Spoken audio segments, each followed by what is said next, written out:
Hola, ¿qué tal? Espero que te encuentres muy bien.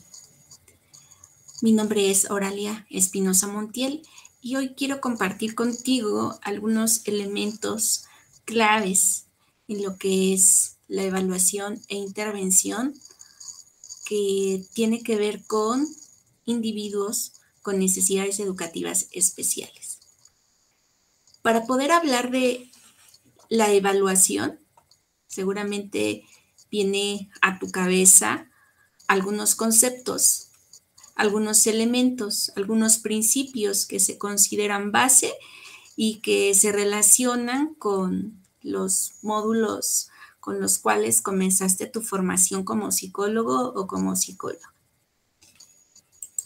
Hablar de evaluación, como lo puedes ver en este mapa conceptual, implica considerar algunos aspectos. En primer lugar, pudiéramos decir que la evaluación es un sistema de control que nos va a permitir a quienes la llevamos a cabo la delimitación de un juicio de valor. Y además nos va a permitir tomar decisiones. La evaluación evidentemente se relaciona con el concepto de medición porque nos va a permitir delimitar, precisar, cuantificar las conductas, los comportamientos, los aprendizajes de los individuos en un escenario, sea este educativo, sea este social, sea este familiar, en todos los escenarios. Nosotros identificamos las cualidades, nosotros identificamos a detalle al individuo, las variables con las cuales nosotros podemos ver qué es lo que está ocurriendo e incluso identificar a partir del momento en el que esas conductas, esos aprendizajes, eso que posee el individuo ha comenzado a funcionar o incluso dejó de ser funcional. La evaluación nos proporciona una retroalimentación objetiva acerca de las deficiencias que puede tener una persona en uno de estos ámbitos, como el que nos interesa es el de la educación, pues propiamente nos va a proveer de información acerca de aquello que la persona no sabe, no hace, no lleva a cabo durante un proceso de instrucción o bien durante su proceso de desarrollo.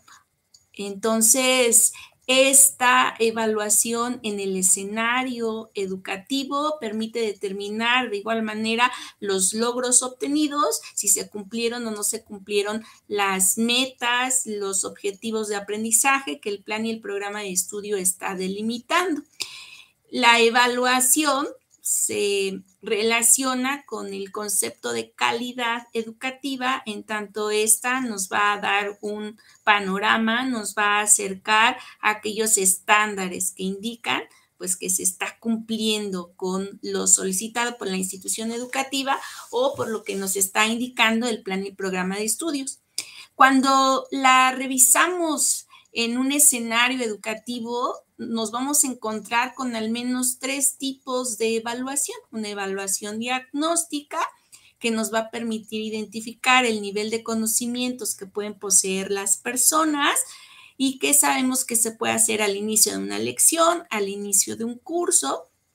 al inicio de un tema, y después se realiza la evaluación formativa que va a permitir identificar si se van alcanzando las metas, los objetivos particulares o específicos del plan de estudios. Obviamente, para que esta se lleve a cabo, pues se vincula con el proceso de la planeación y el de la ejecución del proceso educativo. Y al final tenemos una evaluación de carácter sumativo, donde vamos a revisar el rendimiento del estudiante y se realiza al final de un periodo. En términos, digámoslo, pedagógicos, pudiéramos decir que la evaluación al recoger información debe ser sistematizada, organizada,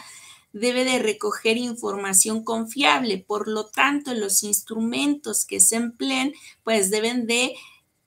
reunir características de confiabilidad, de validez, de ser objetivos y que de esa manera nosotros podamos hacer una interpretación de igual manera objetiva acerca de los resultados, no con el afán de etiquetar, no con el afán de decir esto es lo que carece el individuo, sino con la idea que enunciaba en un principio, es decir, de tomar decisiones, ¿y ahora qué sigue? Darle respuesta a esta interrogante, ver en qué pudimos fallar en la conducción como docentes o ver si debemos cambiar las instrucciones, modificar la actividad, ver si el estudiante requiere algún apoyo específico, entre otras acciones. Entonces, la evaluación es una guía que nos permite reforzar estrategias, actividades, tomar decisiones finalmente.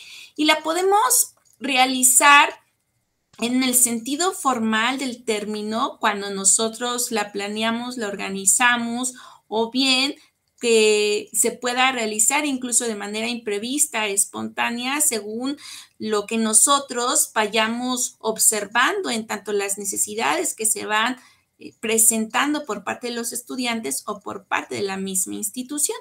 Ahora, en el terreno de la educación especial, pues la evaluación es indispensable, pero acá obviamente la necesitamos a partir de que el docente de un grupo nos esté proviendo de esa información que él ya obtuvo. Sabemos que los docentes van a ser aquellos que van a decir, el niño no aprende, el niño se le olvidan las cosas, el niño tiene dificultades para convivir con sus pares, el niño no atiende instrucciones, el niño tiene conducta disruptiva y nos va a dar ciertos elementos. Entonces, el docente es una de las personas más cercanas al estudiante para que nos provea de información. Si bien nosotros no tenemos siempre la oportunidad de observar de cerca al estudiante en los espacios áulicos,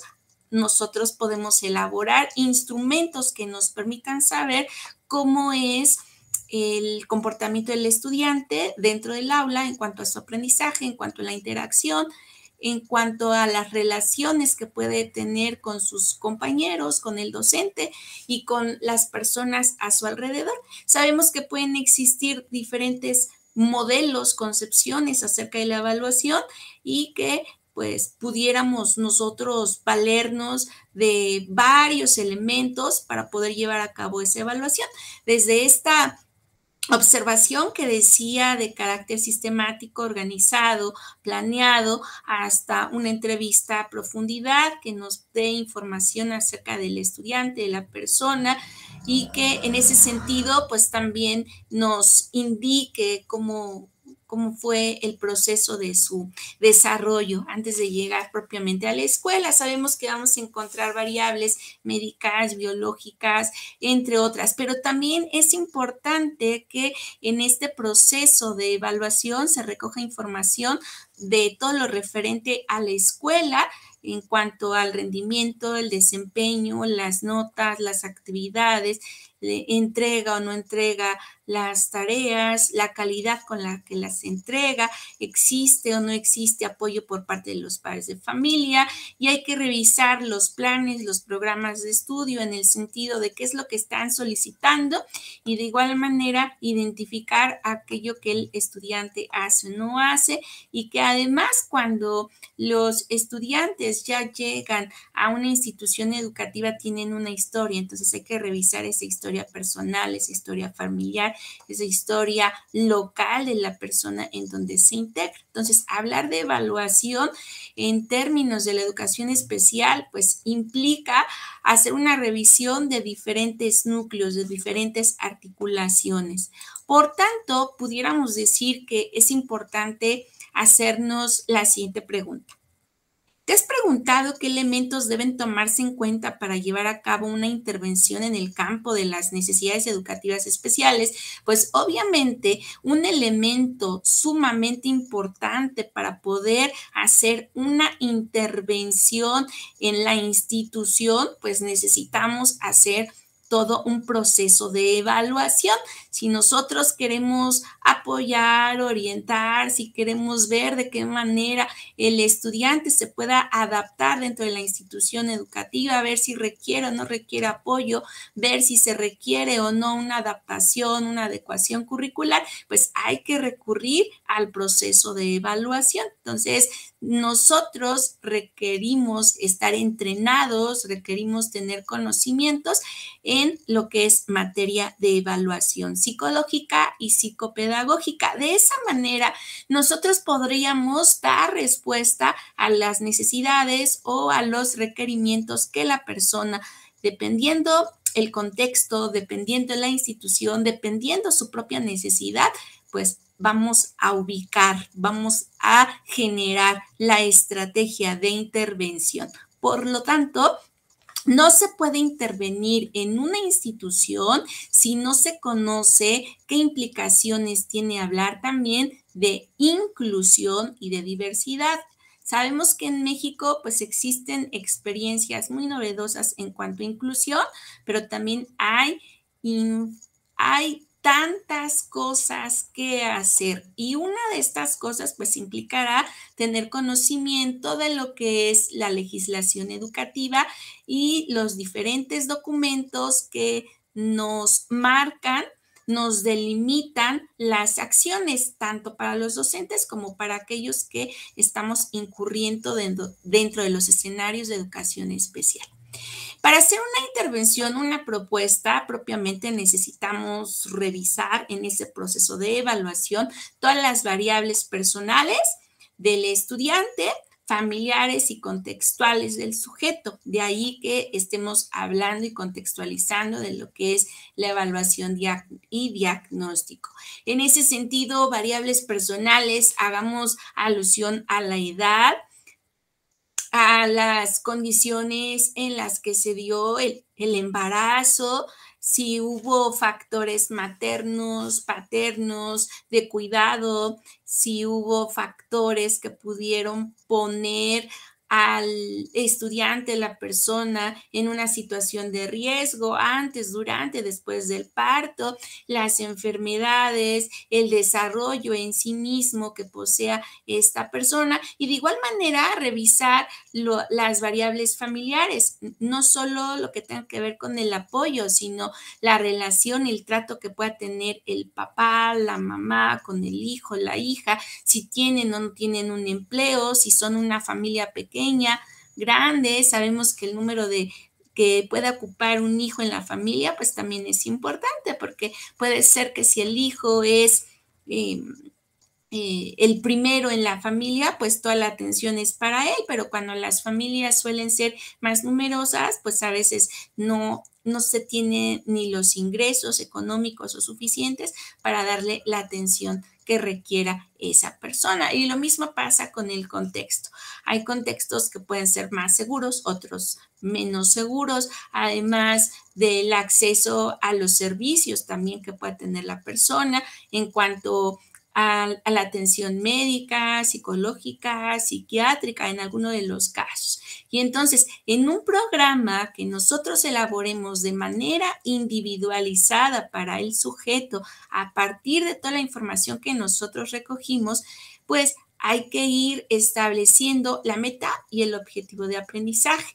Si nosotros ya identificamos qué es lo que hace y qué es lo que no hace, pues nos vamos a enfocar obviamente en aquello que no hace y vamos a establecer estas metas. Si, por ejemplo, no reconoce la letra A, se le olvida cómo marcar la grafía P, la Q, las confunde, pues vamos a delimitar la meta a ese corto plazo, es decir, que reconozca la diferencia entre la P y la Q o la M y la N, considerando esto un problema vinculado con la dislexia. O bien que tenga que ver con alguna conducta disruptiva, el que pueda atender indicaciones, el permanecer sentado en su lugar al menos 1 hora, que sean metas cortas y que nosotras las podamos ir monitoreando. De igual manera, en ese programa individualizado, pues nos tocará hacer recomendaciones acerca de la metodología que puede emplear el docente. Hay docentes que suelen ser tradicionales, que no le prestan la atención a todos los niños con los que están trabajando. Las metodologías donde es copiar, donde solamente es planas, planas, planas, aunque parezca mentira, sabemos que eso existe, y no buscan otras formas en las que los niños, las niñas, los y las adolescentes puedan aprender, considerando que pueden existir una diversidad de estilos de aprendizaje, diversidad de estilos de, de, de hábitos, incluso de estudios. A algunos les puede funcionar la música, a otros no les funciona. Entonces hay que revisar la manera particular que pueda tener el profesor y el estudiante, tanto para enseñar como para aprender. Hay metodologías activas y pocos son los docentes que se van a centrar en estas metodologías, dadas las condiciones, los recursos, los materiales que se pueden emplear, dependiendo la condición que puede estar presentando la persona. Ya sabemos que puede ser visual, auditiva, que puede requerir algún aparato, algún elemento tecnológico, técnico, para poder desplazarse, para poder hacer uso de los materiales con los que va a estudiar. Si se requiere o no se requiere organizar el aula de una manera diferente a partir de la condición que pueda estar presentando el estudiante. Si es motora, pues seguramente el aula deberá estar organizada para permitir el que el estudiante pueda desplazarse libremente, sin ninguna restricción, sin ponerse en riesgo, sin mochilas en el piso, posiblemente con las bancas acomodadas de manera circular o alrededor de las paredes del aula. Si implica el uso de silla de ruedas, cómo va a trabajar el docente, si requerimos material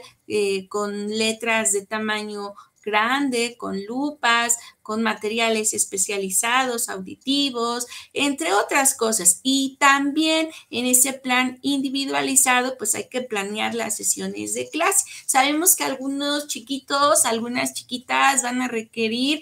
planeaciones muy específicas dependiendo la meta que se haya establecido. Podríamos elaborar un plan de sesión de un área en específica, es un plan de área, un plan de adecuación, de asignatura por completo, porque puede ser que sea una adecuación completamente significativa, y entonces ahí vamos determinando de igual manera el apoyo o la ayuda necesaria que va a tener esta persona o este individuo. Y entonces esto no lo podemos hacer si no participa el padre de familia, el especialista, el docente de grupo, las autoridades educativas, el trabajador social, el médico, el psiquiatra, entre muchos otros. Entonces, para poder hacer esta intervención y poder diseñar este programa en específico para el estudiante, para la persona, necesitamos la colaboración de varios profesionales que van a estar interactuando con este individuo. Si bien él está recibiendo,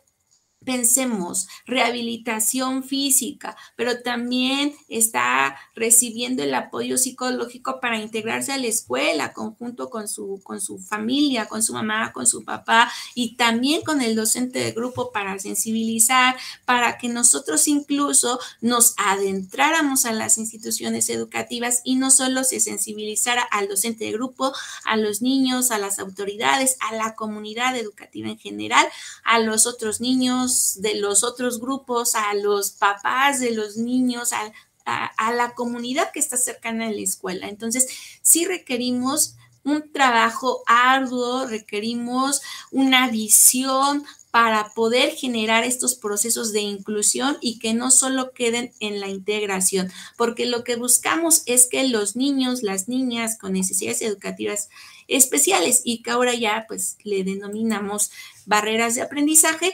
puedan alcanzar metas de aprendizaje y no se queden fuera, no solo de las instituciones educativas,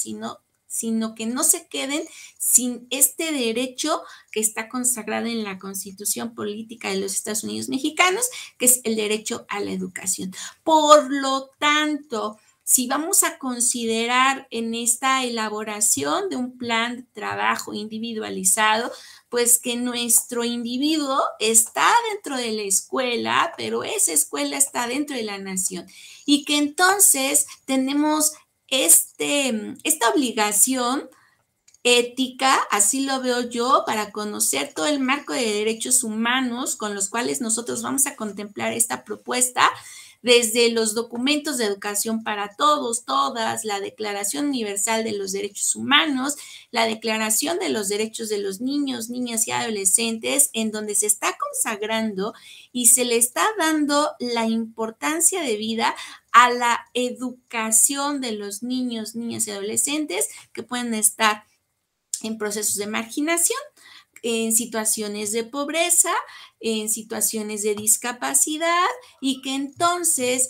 ¿qué nos corresponde? Pues echarle un ojo también a lo que es el marco constitucional, jurídico, legal en nuestro país. Propiamente el artículo 3 constitucional va a señalar algunas obligaciones, la concepción incluso filosófica que se va a tener acerca de este individuo, pero sobre todo el derecho a la educación que tenemos todos y todas, sin excusa ni pretexto, para que a lo largo de nuestra nación, norte a sur, este a oeste y donde ustedes quieran llevar la estrella de los cuatro vientos, las personas puedan tener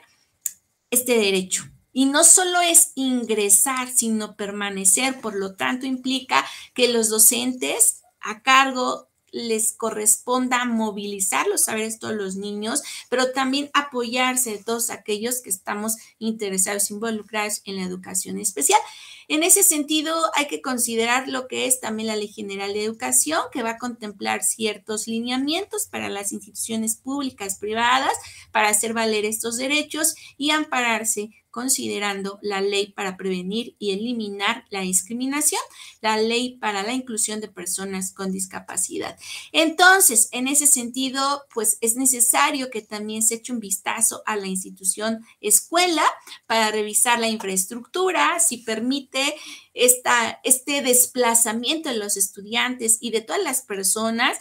sin ponerlos en riesgo, en peligro, que haya los materiales necesarios dentro de las instituciones educativas y, como decía, que exista toda una sensibilización a los padres maestros que conforman esos escenarios educativos para aceptar, para poder echar mano de todos los recursos disponibles con los que cuente la escuela para atender lo que son las necesidades de los estudiantes.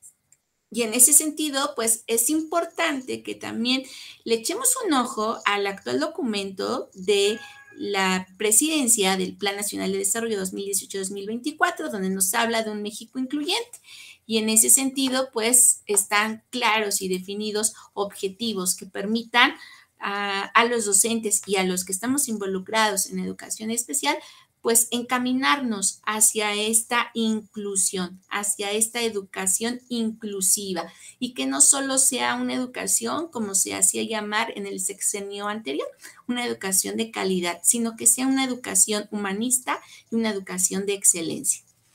Ahora, ¿cómo vamos a poder planear y organizar un aula inclusiva? Ya hicimos todo un proceso de evaluación, ya hicimos la delimitación de lo que el estudiante quiere, considerando todos los documentos que nosotros estamos mencionando, desde la evaluación de las variables personales, familiares, contextuales, considerando la escuela, considerando la nación y sus documentos, considerando todos estos aspectos desde una totalidad, pues ahora incursionamos dentro de. Y entonces, ¿qué necesitamos trabajar con las necesidades e intereses propiamente de la persona con la que nosotros estemos trabajando, considerando que todos, todas podemos aprender, hay que respetar los ritmos, estilos, formas de aprendizaje y entonces eso hay que hacérselo saber al docente, porque a veces al docente decía se le olvida, a veces planeaba en razón del alumno más listo, del alumno más brillante, del alumno que era más rápido y se olvidaba del último, en que a veces ni siquiera concluye las actividades. Y entonces, desde esta perspectiva del sexenio de Andrés Manuel López Obrador, pues la idea es que sea una pedagogía centrada en el estudiante. Entonces, la intervención que nosotros propongamos deberá de asumir estas características y una de las metodologías que puede permitir el trabajo en este sentido pues son las tutorías y la coenseñanza. Estas metodologías van a facilitar esta inclusión y esta excelencia que se pretende para todos, todas. Las tutorías se puede dar entre pares o con un docente especializado que pueda dar un acompañamiento o la coenseñanza donde pueden existir 2, 3 maestros a cargo de un grupo, se pueden dividir las temáticas a abordar o puede trabajar primero uno como profesor titular y después el otro como profesor o profesores auxiliares, de tal manera que puedan trabajar varios temas y que además existan docentes con apoyo. En ese sentido, pues esto es lo que quería yo brindarte en esta ocasión y que espero que pueda ser funcional. Te deseo éxito y cualquier duda o situación derivada de esto, pues me lo puedes hacer saber. Ten muy buenos tiempos. Hasta pronto.